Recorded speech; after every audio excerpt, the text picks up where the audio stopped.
It's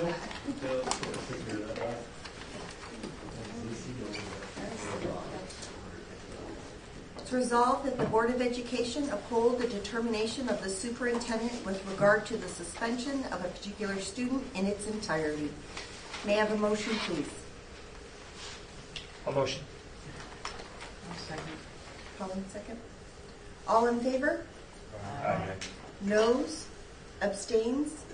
Resolution passes. Can I just add one thing? I know that that there was a student that actually came forward to the high school administration and let us know about this particular threat, and we did actually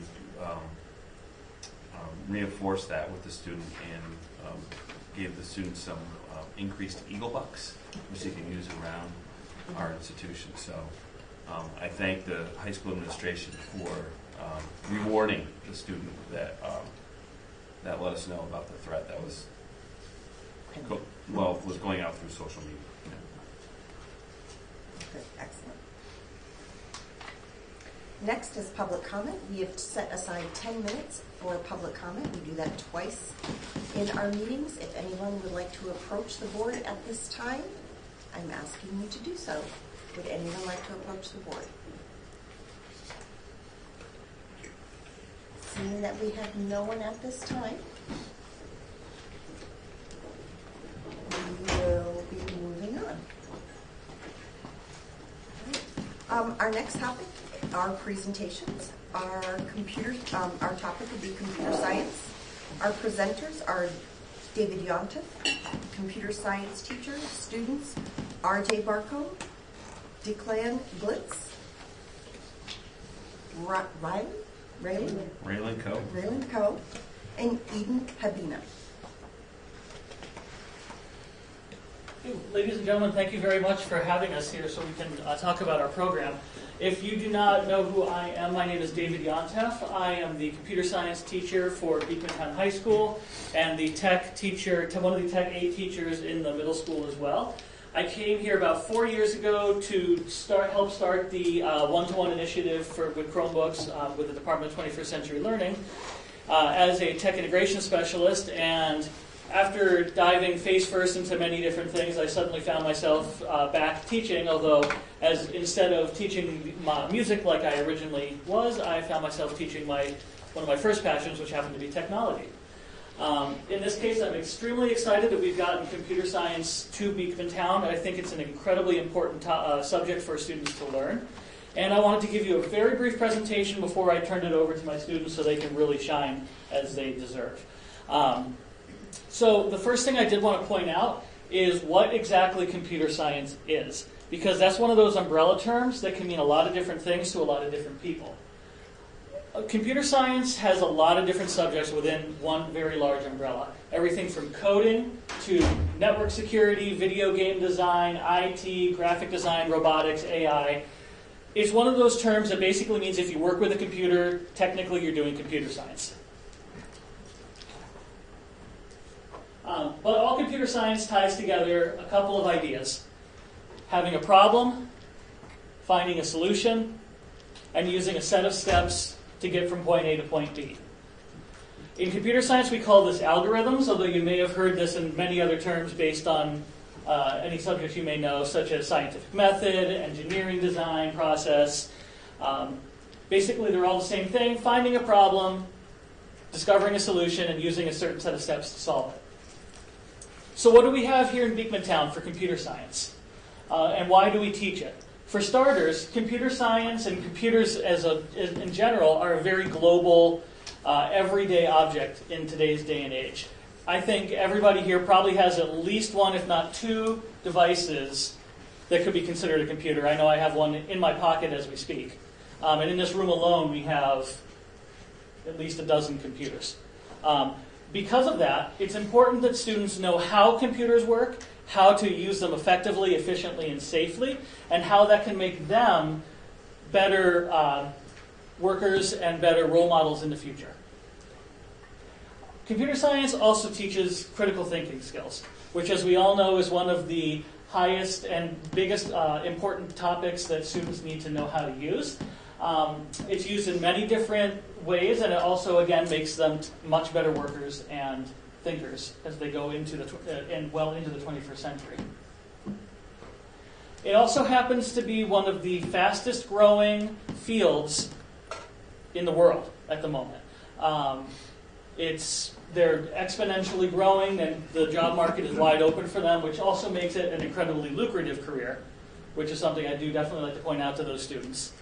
As you can see, I found a quick graph that shows how computer science does have a higher growth and income level over a lot of different career paths. And it's estimated that by next year, there will be 1 million jobs, more jobs than students. That's a massive gap. There will be about 400,000 computer science majors graduating from college by next year, with 1.4 million computing jobs available. I'm hoping to close that gap a little bit, at least. Also, of course, for those of you who may have students or students who are thinking about college very soon, that's one of the things that colleges definitely look for, is having computer science experience under their belt while they're in high school. It goes a long way on the applications. So at Beekmantown, we have partnered with a company called Project Lead the Way. It is a national company that promotes STEM learning of all types. We focus more on computer science here, although there's quite a few different areas that they do have offered. We have, in our elementary schools, we have Project Lead the Way Launch, which is K through 5 STEM learning.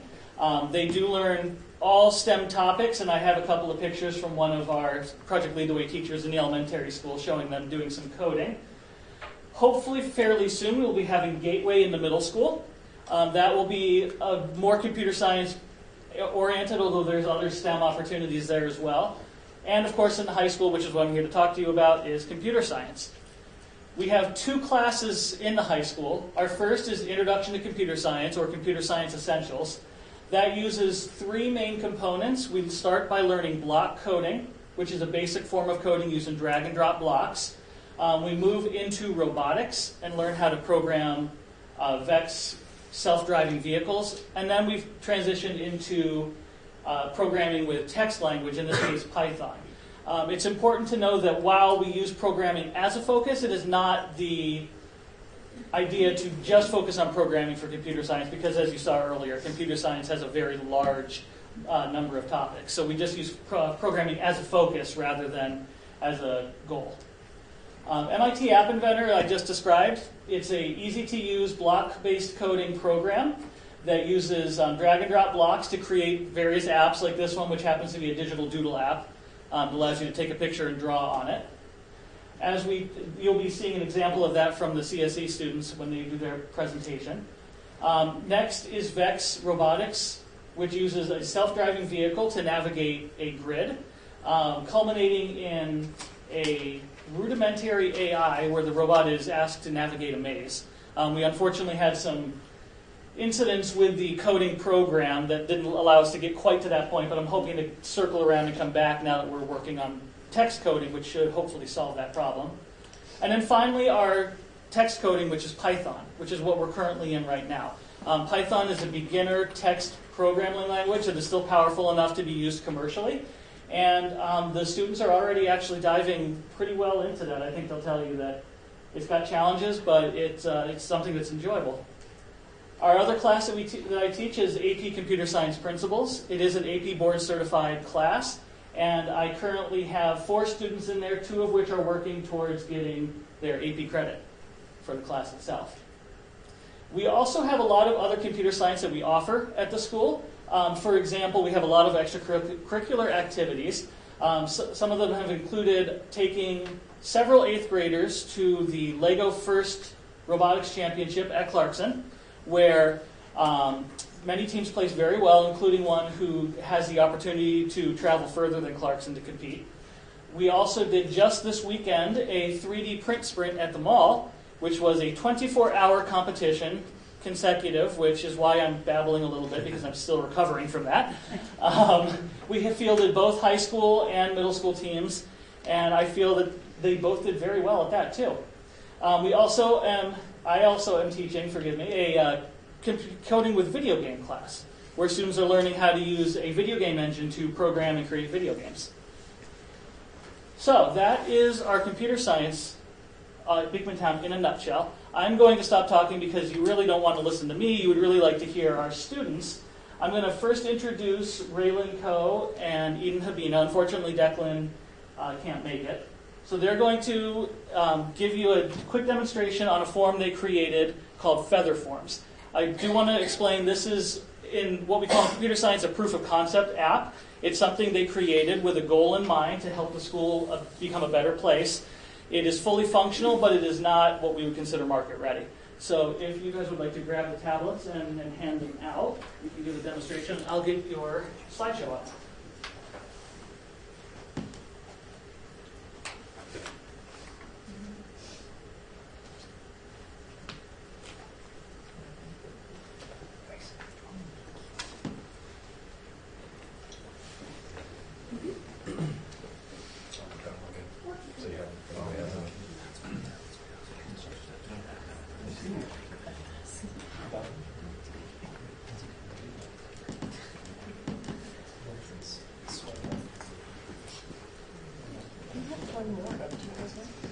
Oh, yeah, the extra one? I'm just trying to be a nice guy.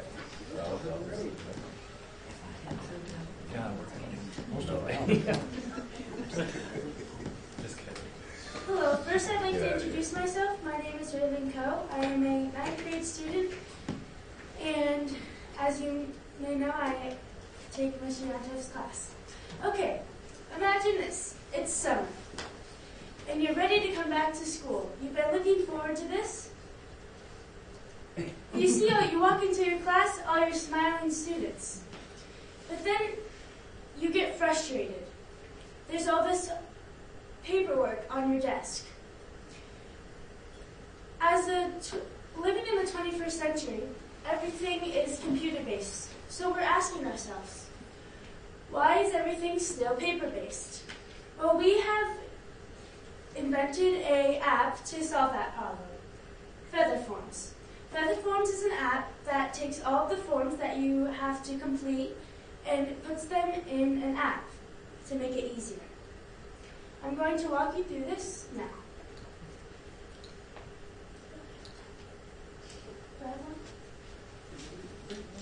No, you didn't.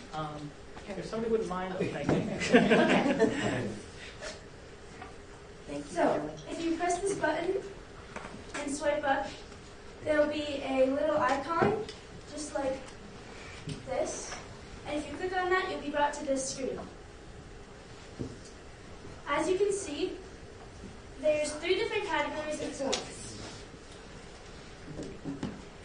Let's say we would like to click on one. Let's say we need to request something. We would then be brought to a category, to another screen that has another category of forms. Let's say I need to request a wireless hotspot form because I'm going on vacation. I click that, I'd be brought to the Google login page. I'd sign in with Google and I'd fill out the form, and the data would go into a Google spreadsheet, and we would be able to get that wireless hotspot to that kid. This works with all different forms. You can go back to the main screen and fill out another form, and all of that data is transferred to a spreadsheet.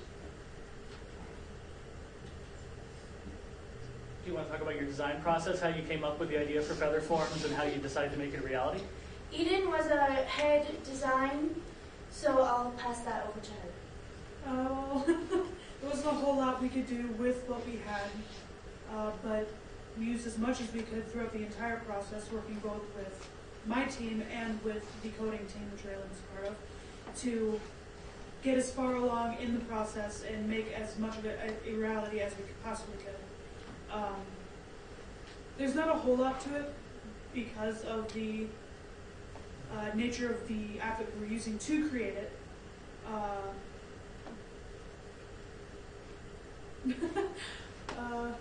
There's a slide somewhere in here that shows it. Oh, there it is. Very simple, very easy to understand. This is our beginning process, just our the first one all the way to the left, sorry. The very first thing we started with, just basic template, no other outside apps were used there, and then we used Sean Orlando, one of the kids on my team, made these buttons for us, and we were able to implement them into the app through the app that we were using. And eventually the coding team added all the code to it, and eventually set it up like this. This isn't exactly what you see on your screen because it's a whole mess. It's very simple and easy, and even though it is very, I don't think rudimentary is the correct term, but it's the first one coming to mind. At this point, we do hope to move forward with it at some point to make it a legitimate app. I should mention, I normally wouldn't speak up during this, but Declan wasn't here, so they're a little trying to figure out how to do the information, pass across the information that they didn't, that Declan's not here to say. Basically, this was an end-of-unit exam for them. They had to come up with an app that would help make Beekmantown a little bit of a better place. They decided on the form app because while there are quite a lot of forms that teachers fill out digitally, and other members of the public and administration do fill out digitally, there's some forms that are still left on paper for students. And that was their motivation to take those and digitize those as well. So they came up with this app and decided to run with it a bit. They did do a complete design process like they would if they were actually creating this as a company. They held a lot of meetings. They used something called a sprint design process, which lets them take a massive undertaking like this, break it into small biteable chunks that they can work on one at a time, and come up with a finished product within a deadline. So if anybody has any question, I'll be happy to throw it out to them. This looks perfect for like at the beginning of the year when parents are filling out all those forms 3 times. Yeah, it was meant to help all people in the district, students, parents, administrators, because we know it is tedious to fill out the same information over and over. Right. So the information, like your address, your email maybe, it would be all carried through the next form that you're allowed to fill out. Nice job. That's a great idea. I'll briefly introduce RJ Barcombe here as well. He wanted to demonstrate his create task for the AP exam. For computer science principals, they're required to not only take a test, but do a research project and write an original program of their own creation to submit to the AP College Board. So he was going to briefly explain that and then demo it a little. So do you want to hook up the computer? I don't know what we have hook up over there compared to this because this is digital out, so you might just want to... Does that display port? No. So, those who don't know me, I'm RJ Barcombe. I am an AP Computer Science principal student, and I was one of the first iterations for the first setup of Computer Science Essentials. And if I'm talking slow, it's because I'm also recovering from the 3D print sprint. And this is the program I had written for my performance tasks for the AP exam. Now, if you want to come up and see it, you're more than welcome to. It is a Digital Doodle app. And Digital Doodle was the original name for an app we had developed in Computer Science Essentials. I have since renamed that to Simple Design Drawing App because I figured, well, if it's a PLTW app, it's bound to be out there on the internet, and the College Board will find out soon enough. And I don't want them thinking that I stole the app. So all the app is a simple recreation of a painting app, where you have your color selections, you have your slider that says how thick would you like the line to be, then you have a button that deletes everything. So if you don't like your creation, you can just delete it. So, and I went through around 10 different cycles for this app, because there's always problems, there's always issues, and I couldn't figure out what I was doing. And so after getting help, going online and getting help from Mr. Yontif, after 11 full iterations, I was able to get a functioning app that works flawlessly. And some of the iterations have really weird names such as, why is this not working? I need help. But realistically, and if you'd like to come up and see it by all means, So, I'll be on the front, but there are 3 sliders that select your RGB color value, so like red, green, and blue, and it mixes them together to form a certain color. So all of them are defaulted to a gray color. If you want, you can change it to red, and then you can select your line width. So for instance, I'll go a line width of 12, and then you can just draw on the canvas. And the canvas is marked out with a white box, so you can tell where to draw. And so if you change it to all zeros, it goes to the default color black. Then you can select, all green. You want to change the line width, you can change the line width all the way down from skinny to large. And then you can delete all if you don't like it. You can save it too if you want to. That can be added in later. we were only given 12 days of in-class time. And For $1.99. we were given 12 days of in-class time. Logistically, I argued how they stated it was an hour. You were given 12 hours, and how some class periods are only 15 minutes. And we should be given at least a couple more class periods. But, that didn't fall through. But after 12 successful class periods, I was able to get that done. And then at the end of this, you have to write up a 4-question document that states your iterations, algorithms that you implemented, arithmetic equations that you did, what mathematical concepts you did, how many iterations you went through, and the design process. And a lot of that was, rigorous, but, it's done. So it's out of the way. And we're on to our next part, which is the explore task, where we have to find something on the internet up to, I think, 2 years. 1 year. 1 year? Oh, great.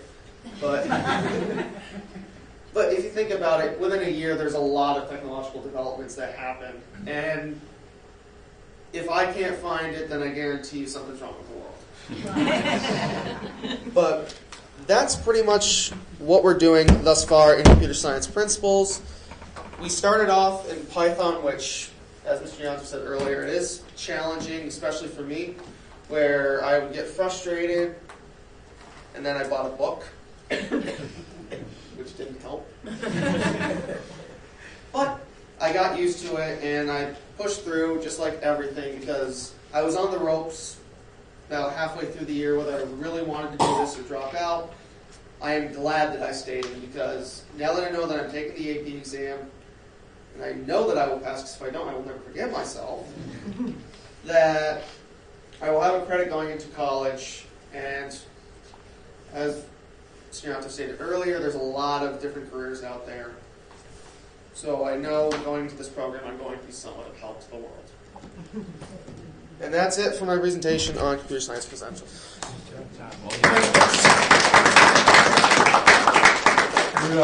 You're smart sticking with Python because it's open source. It's become so good that it's competing with MATLAB and C++ pretty aggressively, and it doesn't cost nowhere near what that costs. Right?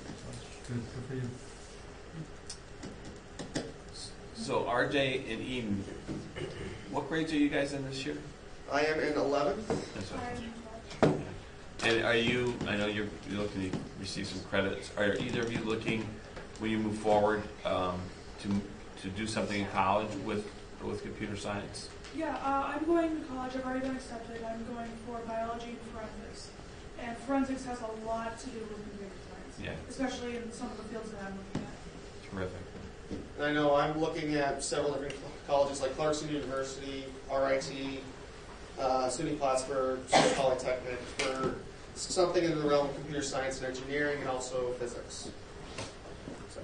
Terrific. And Raylyn, I know you're just a freshman, so you're just thinking about sophomore year, junior year. Right? Raylyn doesn't know this, but she made me the proudest superintendent a couple of years ago. We had the Commissioner of Education come with one of the Board of Regents members, and we were in the auditorium. Remember that, Raylyn? Yes. Yeah, she goes, well, tell me about this Beak Squad. And Raylyn said, I'll tell you about the Beak Squad. She stood up and she said, well, what do you do on the Beak Squad? And Raylyn was a 7th grader at the time, and she said, well, just yesterday I replaced the motherboard on my teacher's computer. I was like, yes. It's very impressive, you guys. Very impressive. Awesome job, guys. Very good.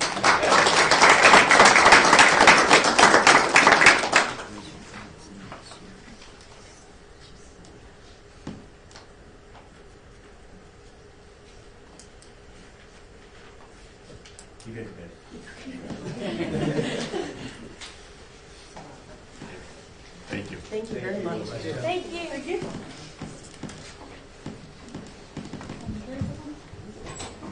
All right. Our next reports, we'll start our reports with Superintendent of Schools, Samuel Mannix. We'll cover final school aid runs, multi-year budget, and other budget documents.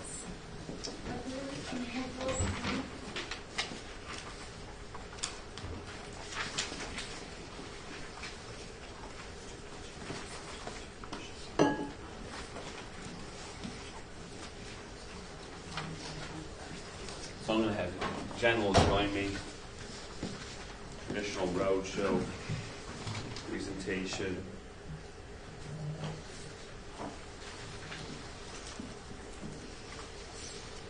Okay, so first of all, I have for everybody in front of you, there should be the 2019-2020 enacted state aid budget. That's just for your information. We're not going to go through that, but this is what the governor gives out. We have it here for the public as well. I'll leave some copies over by the door. And also today in front of everybody, I have our usual budget snapshot, which just kind of takes some of the basic numbers, maybe some of the most important numbers that are on all the spreadsheets, and just puts them into a readable form so community members just get some of the basics. And there's certainly other documents which we're going to go through right now for those that want to take a deeper dive. But we put this out. I'll put it at the store. Come on ahead. We'll put this out online. It'll be out for consumption wherever we might think to put it. So then we had this particular sheet before, and we're not going to go through it line by line because we've already done that, I think, at the last meeting. But if you scroll down, I don't know if we can see the bottom today.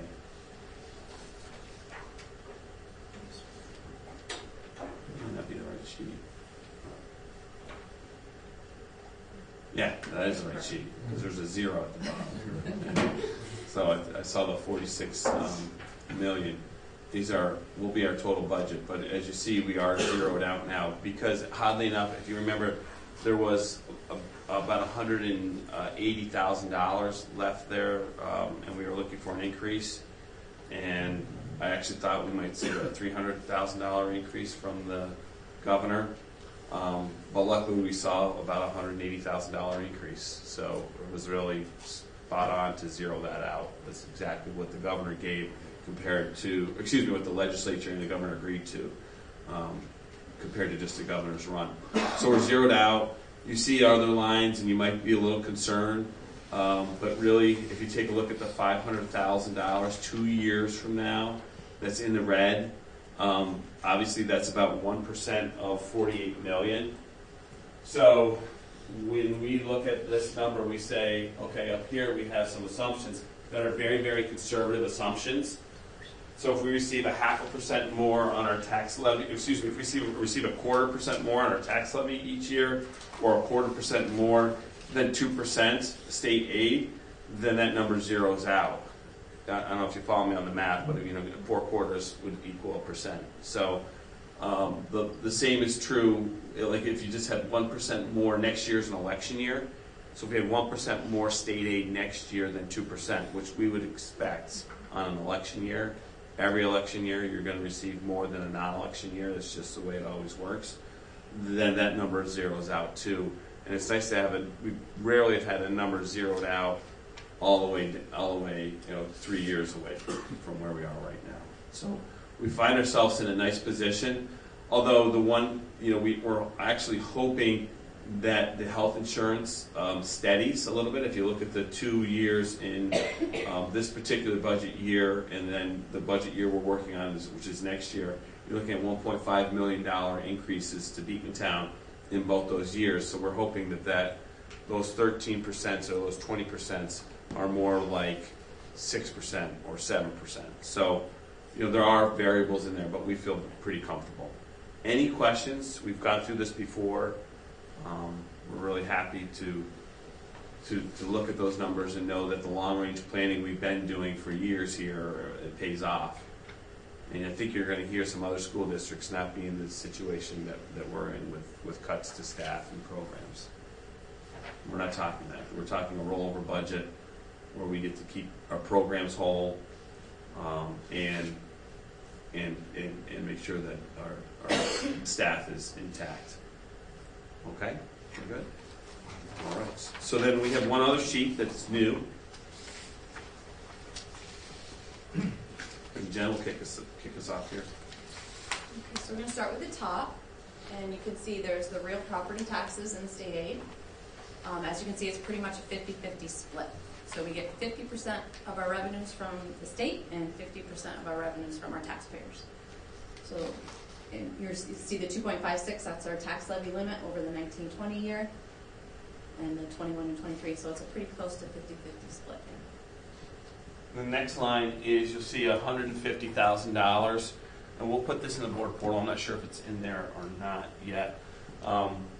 Your next line is appropriated reserves. We budget $150,000 because we know every year we're going to take money out of our ERS reserve, out of our EBLAR reserve, and now the state has said there's a TRS reserve, which is new, and hopefully we'll be able to fund that over the course of time.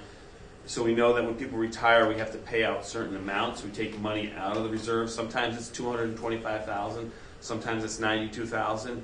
We budget $150,000 into our budget to replenish those reserves. So over time, it has that balancing effect as well. And this last maybe 3 or 4, I think last 4 years, we've allocated $1.2 million of fund balance to our budget. This year, we're recommending, like, really because of the high cost in health insurance increases, to budget $1.3 million in fund balance. And again, when we long-range plan that, we are comfortable with that. And that's when you look at a significant increase this year to our budget. Is about an 8% increase. 2.56 is our tax cap number to our local taxpayers, and we've received a pretty sizable state aid increase this year because of the long-range planning that the Board of Education has allowed us to do and enacted. So that's building aid and everything kind of came through for us, and it's certainly at a perfect time. So our budget increase looks large, but the increase on our local tax payers is very, very similar to what they've seen over the course of the last 6-7 years on average. And then if we move down, our pilot payments, we've been very aggressive, and these numbers look kind of static. We're at the first line right here.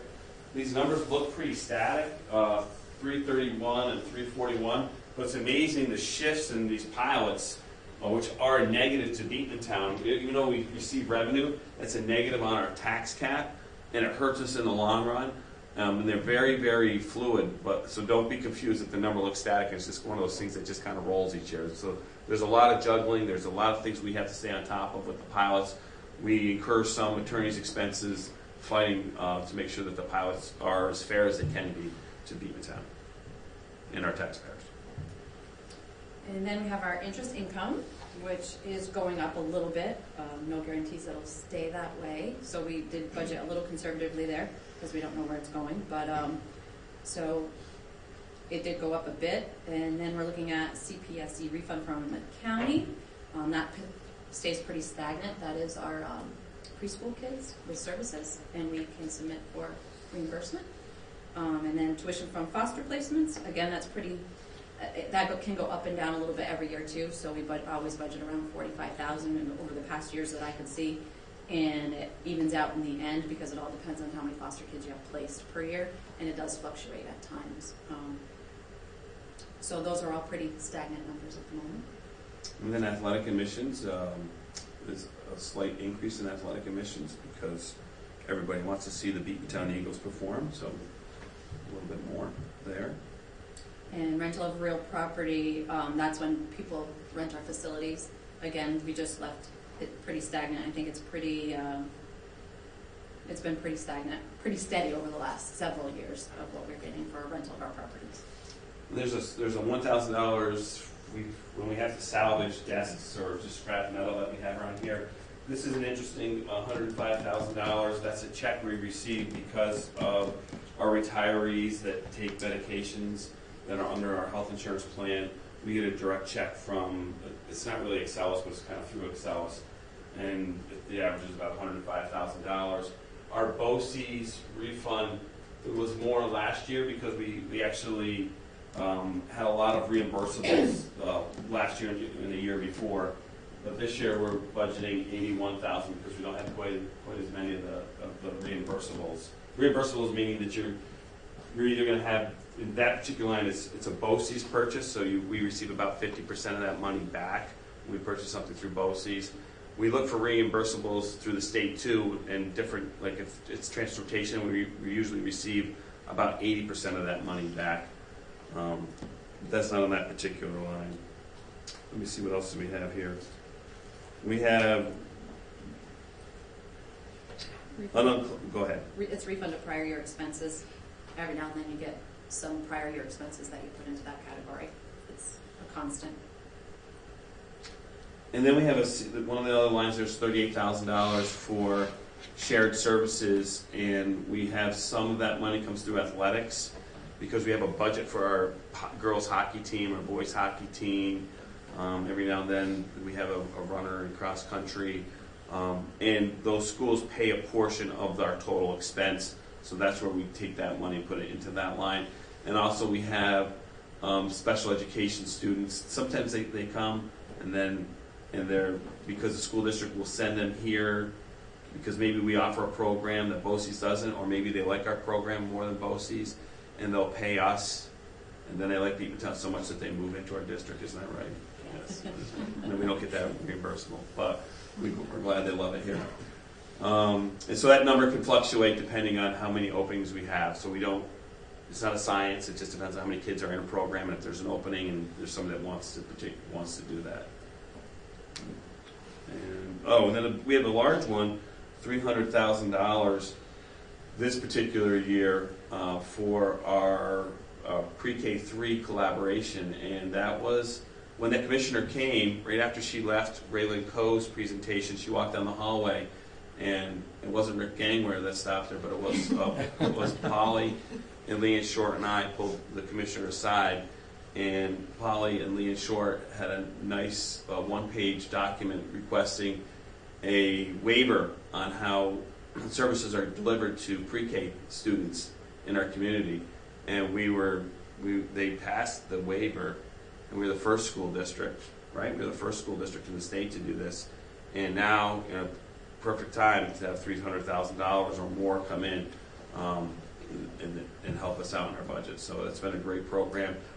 We would have done it if it was a zero. We would have done it if it probably cost us a little bit more because it was a better service for our kids. The fact that we're generating income off it is actually fantastic. And then next you'll see state aid. And if you look at that $22 million on the bottom area, there you go. See, there's the 22 in green down at the bottom. Matches that 22 in green up in the middle. The detail is on the bottom of what that state aid includes. So you can see the foundation aid. All the detail is right there. You'll look at that and say, well, on the snapshot it's a little different. Well, it's different because UPK, we take the UPK out of that total, the UPK grant out of that total, and we add in the EPC project. So that's the change. Just so you're aware that that number is a little bit different. So that is our state aid total for the 1920 school year.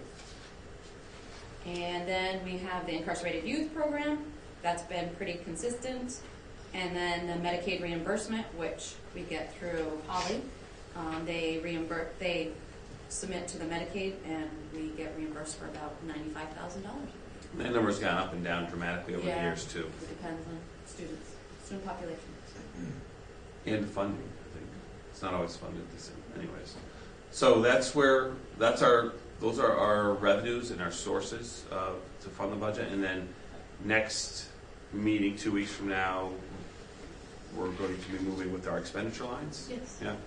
So then you'll have our total picture for everything will be out in the public and for your consumption.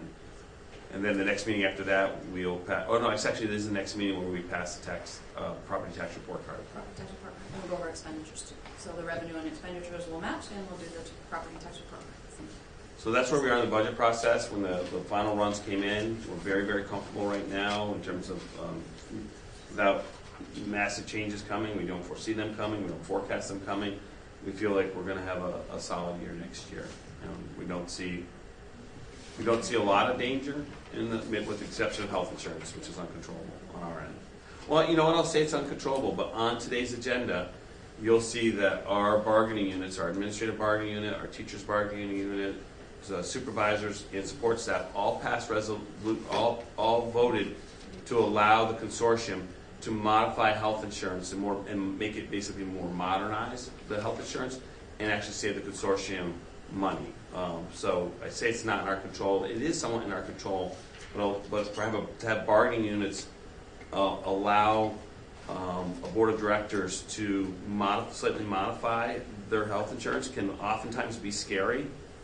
But it's allowing us to take all of us as a collective whole, to take better control of our health insurance. So hats off to all of those bargaining units.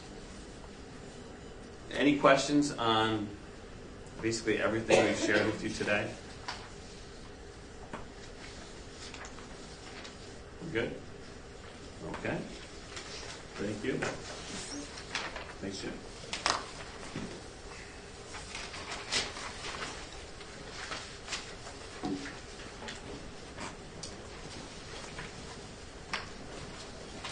Our next report is from our business manager. Jen, do you have anything additional to add?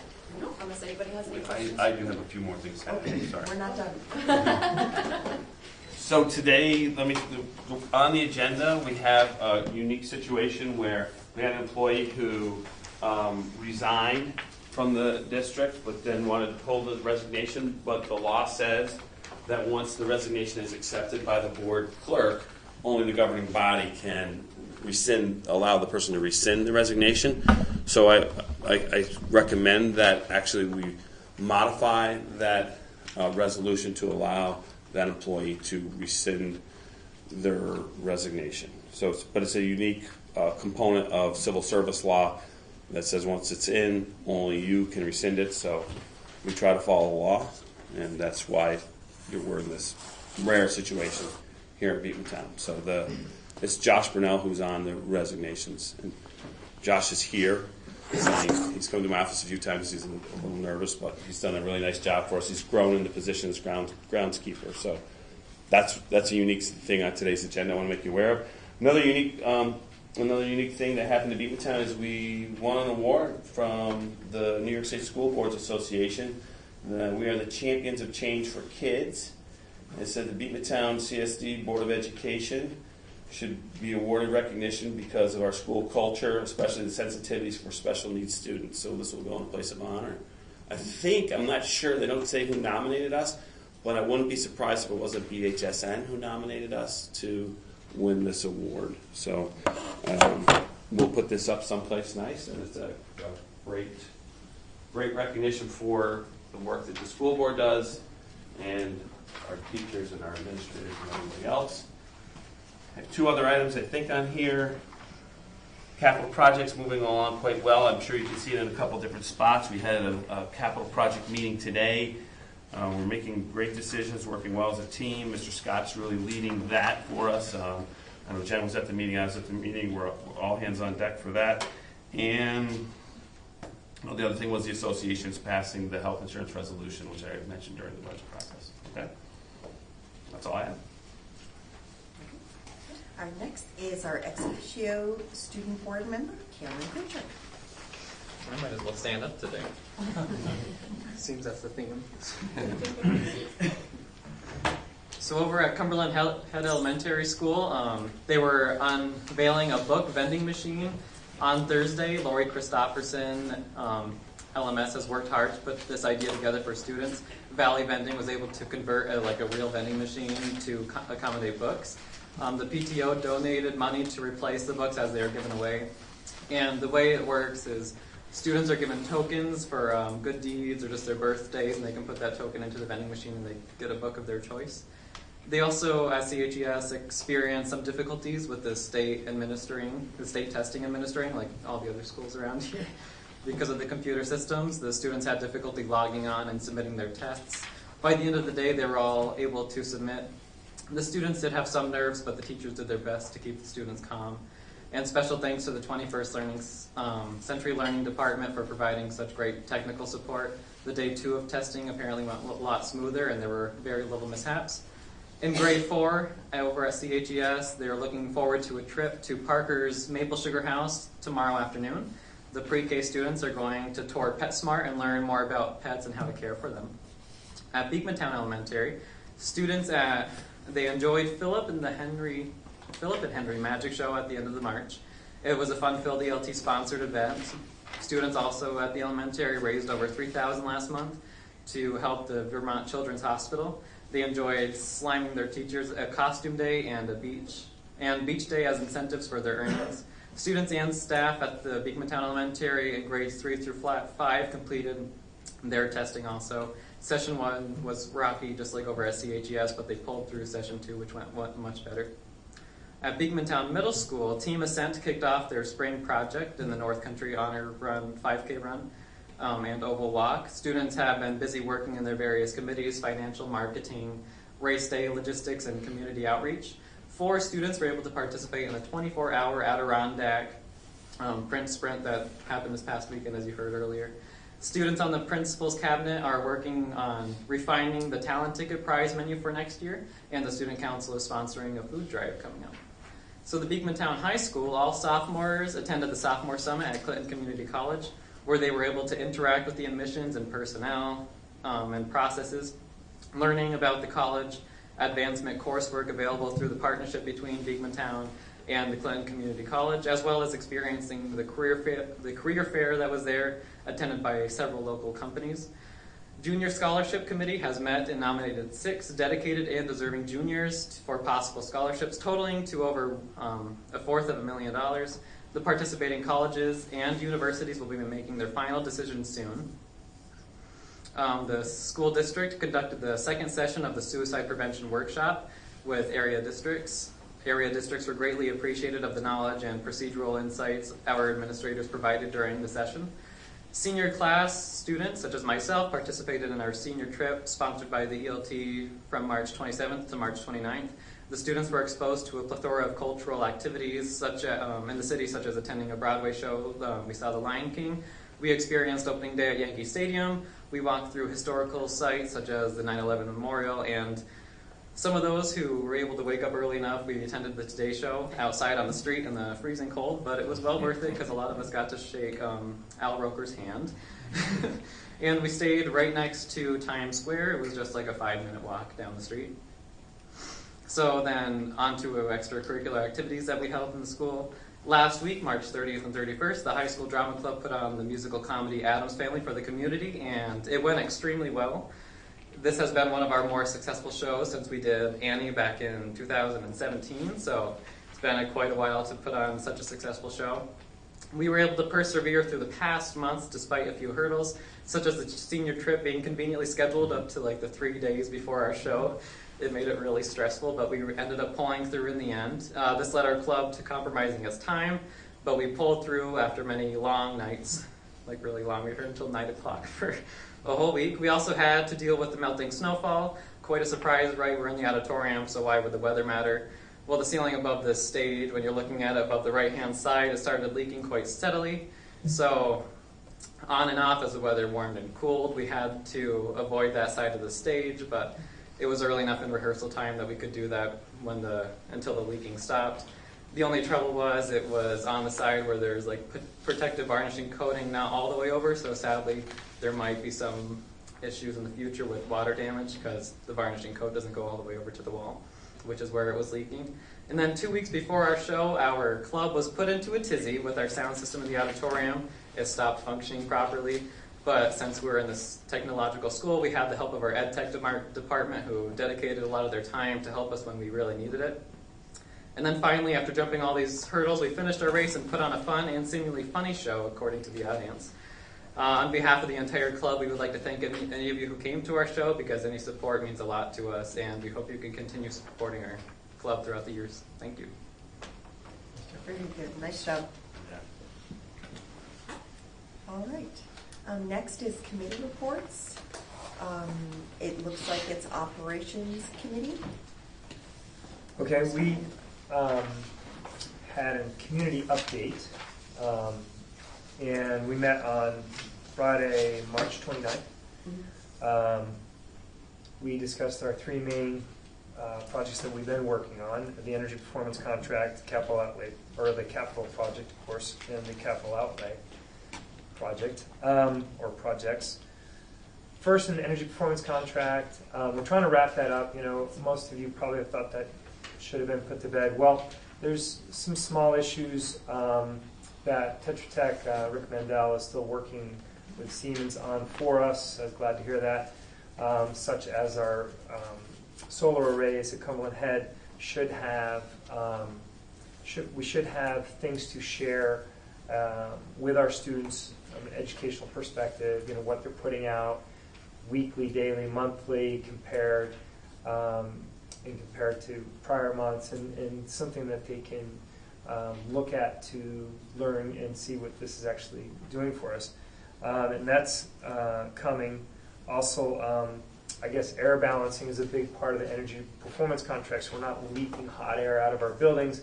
That, I'm told, was done to our satisfaction. However, water balancing was not quite checked off. I guess it's been worked on. We're not. It hasn't been confirmed to be finalized. But a couple other small things, and then the energy performance contract, we should be able to sign off with Siemens as far as finalizing that project, which is, you know, a few years coming now. The capital project, of course, which everybody knows about. We talked about the main objectives of Phase 3 and the finances involved with that in quite a bit of detail. It's always enjoyable for me to get updates on that, as it's an exciting project. As many of you know, and some of you were there, March 26th, we had our groundbreaking right out here for the large group instruction room, which I just learned we're actually going to be calling a learning theater, right? Yes. Which I think is a nice name, rather than a large group instruction room, which might not mean much to a lot of people.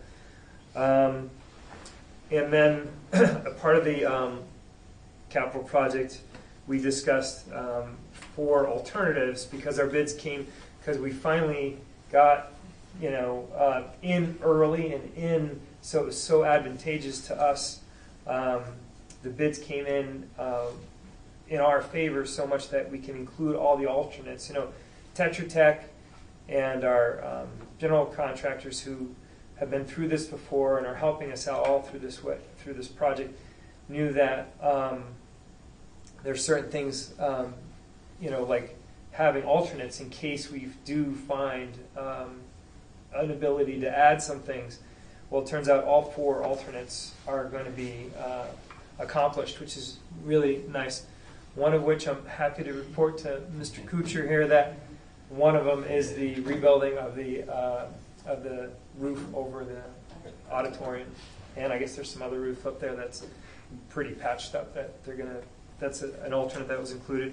The safety enhancements in the Beekmantown Elementary School entrance, which is going to make it a lot more aesthetically pleasing as well. Also a canopy that will head out towards the sidewalk, so that long walk, you know, if it's raining, the little elementary students and their families will have a canopy.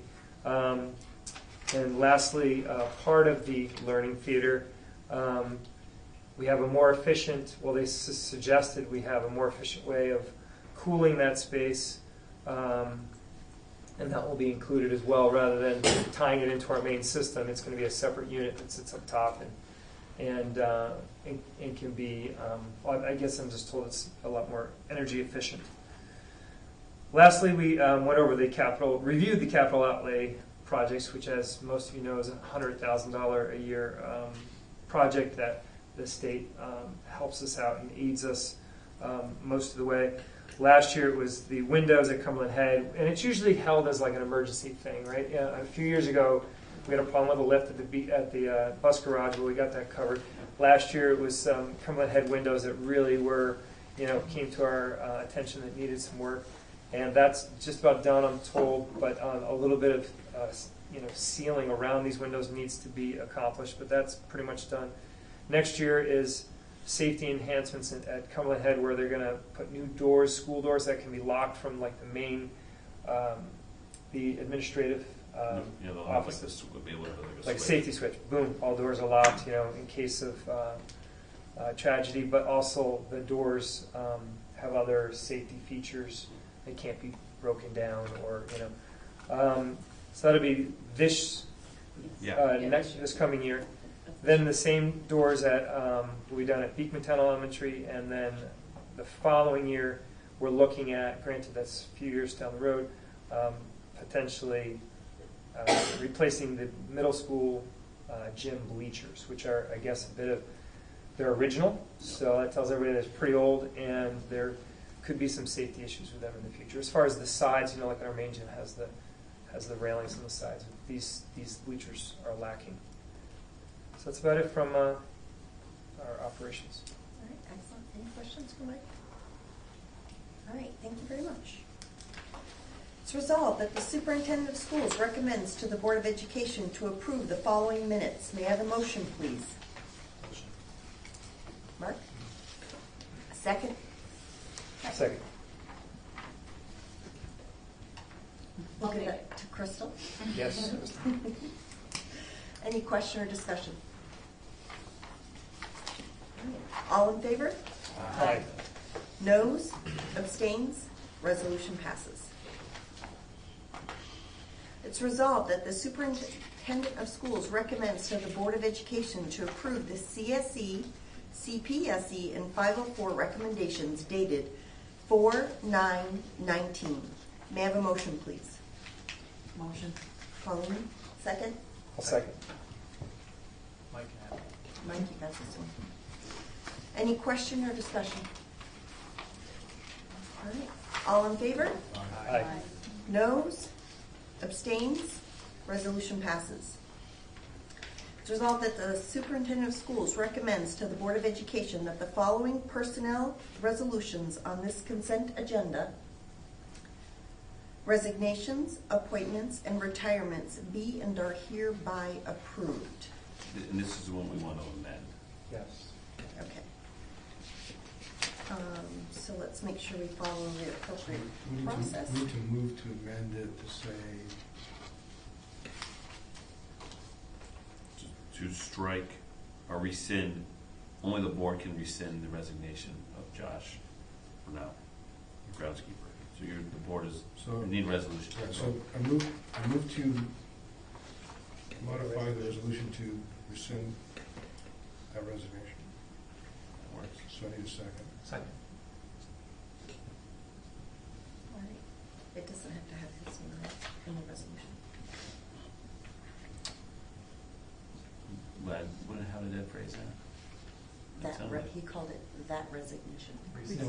No, to rescind Rescind Josh Brunel's Josh resignation. Brunel's resignation. Okay. All right. So he's the motion, Mark is the second. Do we have Is there any discussion on that? any question or discussion concerning this? No? All right, excellent. All in favor? Aye. Noes? Abstains? Resolution passes. No, that was the amendment. Now we gotta Oh, do that the was, then we're resolution. going to do it again. Do I have to read it all over again, or No, can I start with motion? I can motion to move the resolution as amended. Thank you. May I have a second to move the Second. resolution that's been amended? Pauline Stone. Any question or discussion? All right, excellent. All in favor? Aye. Noes? Abstains? Resolution passes. Welcome back, Josh. All right.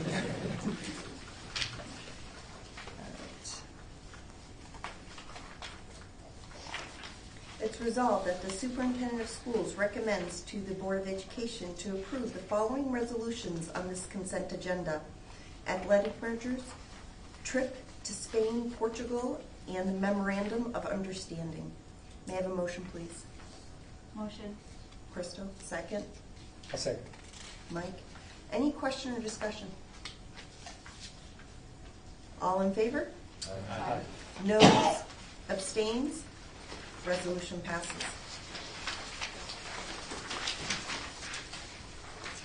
It's resolved that the superintendent of schools recommends to the Board of Education to approve the following transfers over $25,000. May I have a motion, please? Motion. Mike, second. Second. Mark, any question or discussion? All right. May I please have a roll call, Joanne? Douglas Beebe, Yes. Kathy Buckley, Yes. Jeremy Connors, Michael Hagedorn, Yes. Holden Lehman, Yes. Ed Marin, Yes. Crystal Palmer, Yes. Mark Sand, Yes. Colleen Stone. Yes. Now we have additional items to discuss.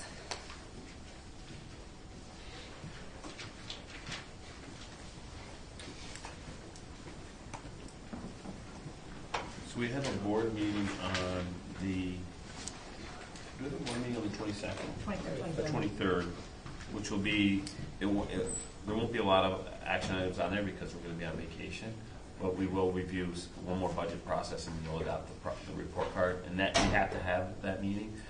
There's also we always have the Thursday of this year, it's on the 25th, we have the BOCES we have to approve the BOCES budget, and we do that in the morning at my office. We bribe you with Yes. muffins and bagels and stuff like that. Sounds like a plan. It's a really fast meeting. It's usually about 5 minutes. There's usually not a lot of discussion on it. We don't really have a lot to say in it. I mean, you can vote no or yes. So- But we do need to have 5 members there, at least. We can do it anytime we want. We could do 5 o'clock in the morning. We could do, I don't suggest that. I think we But- normally try to do like 7:30, 7:45. So people can hit it on the way to work. But it 25th. isn't, you'll be done by 8 o'clock.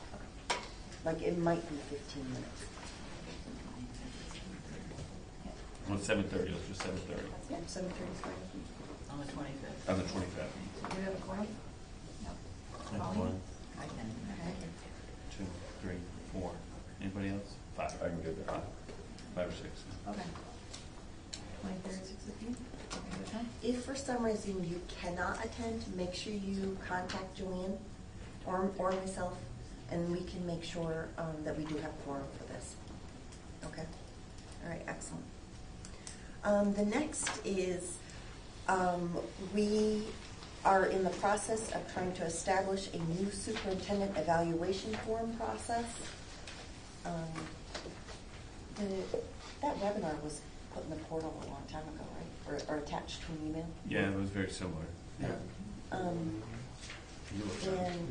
Ed and I had an opportunity to go to a webinar on it. Ed went twice. Seems pretty good. You must have liked it. Yeah. Well, we implemented this system at CVS already, so I went to the training to use it, so it's pretty good. It's much more user-friendly, not just for us, but for the staff, for Mr. Mannix. It has other abilities where he could utilize it. Yeah, he can, there's a question and he can submit Documentation. Documentation Mhm. support, yeah. Yep. supporting evidence of addressing that question. It also ties to our board goals and Yes. self-evaluation, so it's all kind of together. I can say in the past that when we get to that point, you read a question, you're like, oh, geez, where do I dig? Yeah. You know, Yeah, they usually give you another packet, but you have 2 packets, Yeah. and you're going back and forth. It's really difficult. This will be all kind of everything logged right in together. yeah. One thing I'd like you guys to consider is most school districts do not change their evaluation form as often as we do. Yeah. Some superintendents can be in a district for 20 years and use the same form. I think it would be nice to have some consistency and actually stick with the same plan, same evaluation tool. What do we need to do as a board to approve or disapprove this evaluation process.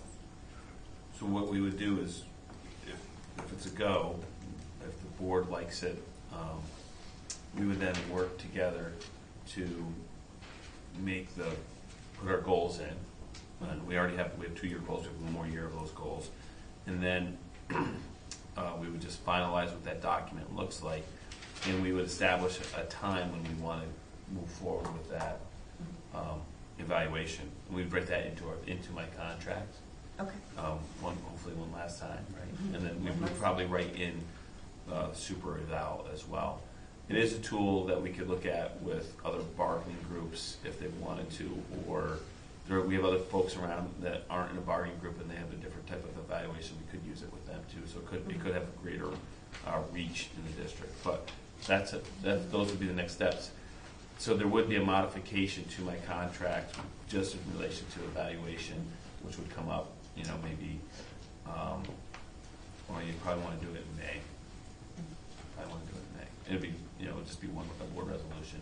We put in the portal what we changed, and then you'd know. If you had questions, you'd ask them here. Okay?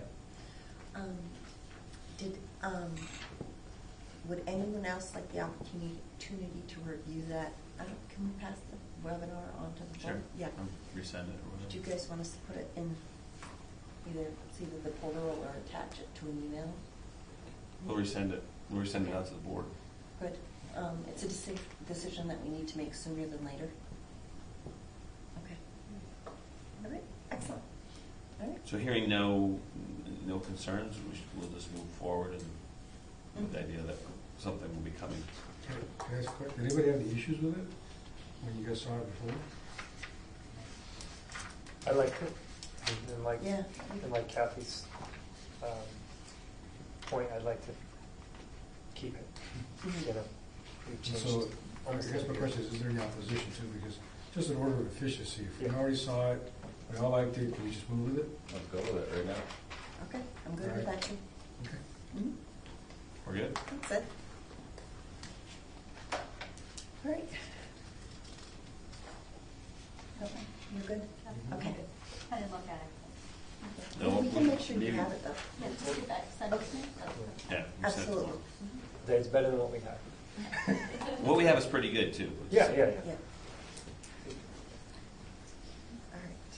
All right. Is there anything else that we need to add to additional items?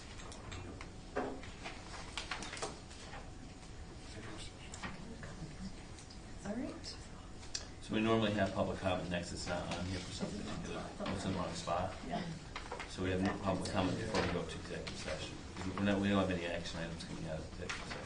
We do not have We do any. not have any. Okay. SWAT 13 and Do you 12. guys, anyone object if I rearrange our agenda and do public comment now and then go to executive session? No. All right. Excellent.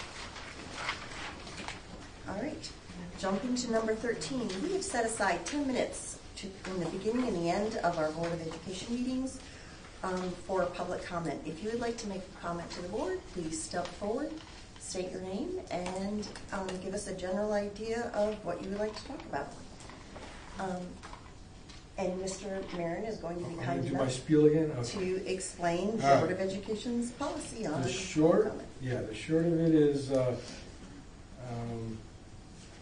be as brief as possible. Let's see here, just not comment on any related matter specific to a person. And if it's any new issues, please go through the district office first. And let's see here. All speakers to conduct themselves in a civil manner. Obscene language, libelous statements, threats of violence, etc. should not be tolerated. And you are in charge of orderly conduct. All right. If you'd like to address the board, please step forward. My name is Cynthia Nagle. I'm here still about the problem I've been having with you guys since September. It's still not resolved. I did get your message about my FOIA letter, so I did appreciate that. I was informed by a certain individual that the judge did not approve of the actual address. There was not enough information to pursue a permanent type address. So like I said last time, the address that you were given was a lie and it's not current and acceptable.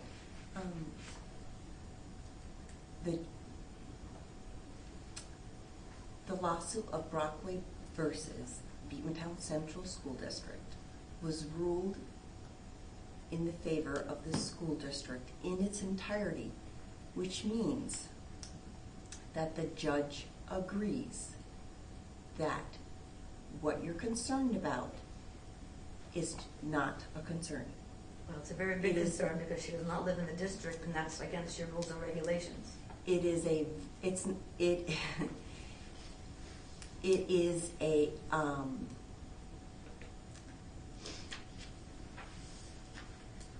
do I want to say this? Well, it was taken up, at least, let's discuss it, because it's Okay. board discussion. So, it was, Do we want to let her finish The thing before is, we we're do not this? supposed to continue having discussions during public comment, so I'm trying Oh, to be, okay. that's why I'm Alright. trying to Okay. be as brief as possible.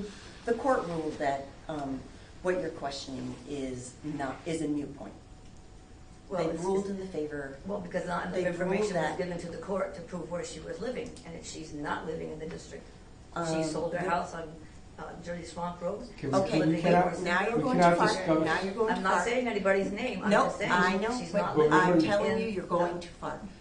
It You is a brought moot up her point. name The last court time, has so it depends ruled, on who talks the about it. court has ruled, the person you were questioning is a resident of Beekmantown Central School District. Well, she is not a The resident. court has ruled that she is a resident of Beekmantown Central School District. Well, she is not. The court has ruled Well, like I that said, she you are is a lying again this resident. time because she is The not. court has ruled. She is not. The She is court. not a resident. Okay, you're done. I am done. Thank She you. is not a resident. Is there anyone else that would like to approach the board at this time? I just have a question. Sure. When we go on to Beekmantown School, I'm Patricia LaFlamme at Haynes Road. Thank Sorry. You don't have to, Patty. you don't have to give us your address, we believe that. Okay. Okay. So when you go onto the website and stuff, because my husband's sick, so he can't come to the meetings and stuff, how do I find the minutes? Because I've been trying to explain to him, what, you know, like the minutes and the budget stuff was great. That's what he really wanted. But how do I find the minutes? Joanne, you want to take this one? Gary, can you put Yeah. it Oh, up? thank you. It's going to take a minute to get Well, it why don't on we- the screen, but I can do it afterwards. I have time. Or we I can can call, show you you could, now. Oh. I'd be happy to show you. Is that all right? That's okay. Would it be okay if we moved on? Oh, Or yeah. do you have more? Okay. All right, excellent. Thank you. All right, seeing that public comment has come to a conclusion, we will be moving on to executive session. It's resolved that the Board of Education enter into executive session to discuss proposed, pending, or current litigation employment history of a particular person or persons, and matters leading to the appointment of a particular person. May I have a motion, please? Motion. We'll give this one to Crystal. Second? You second. Okay. Mike, any question or discussion? All in favor? Aye. Noes? Abstains? Resolution passes. All right, are we going to need a clerk pro temp for this? Yes, we do. Okay. All right. All right. It's resolved that the Board of Education appoint a clerk pro temp. All right. Would someone like to appoint Ed? He volunteered. Thank you. All right. Appoint Ed as our clerk pro temp for this meeting. May I have a motion, please? motion. I'm ready. Okay, so, oh yes, so you motion, I'm so sorry. Okay, a second? Okay, any question or discussion? All in favor? Aye. Abstains? Sorry, noes, abstains, resolution passes. And that was Doug Beebe that, motion. Second. Thank you, second, sorry. Okay.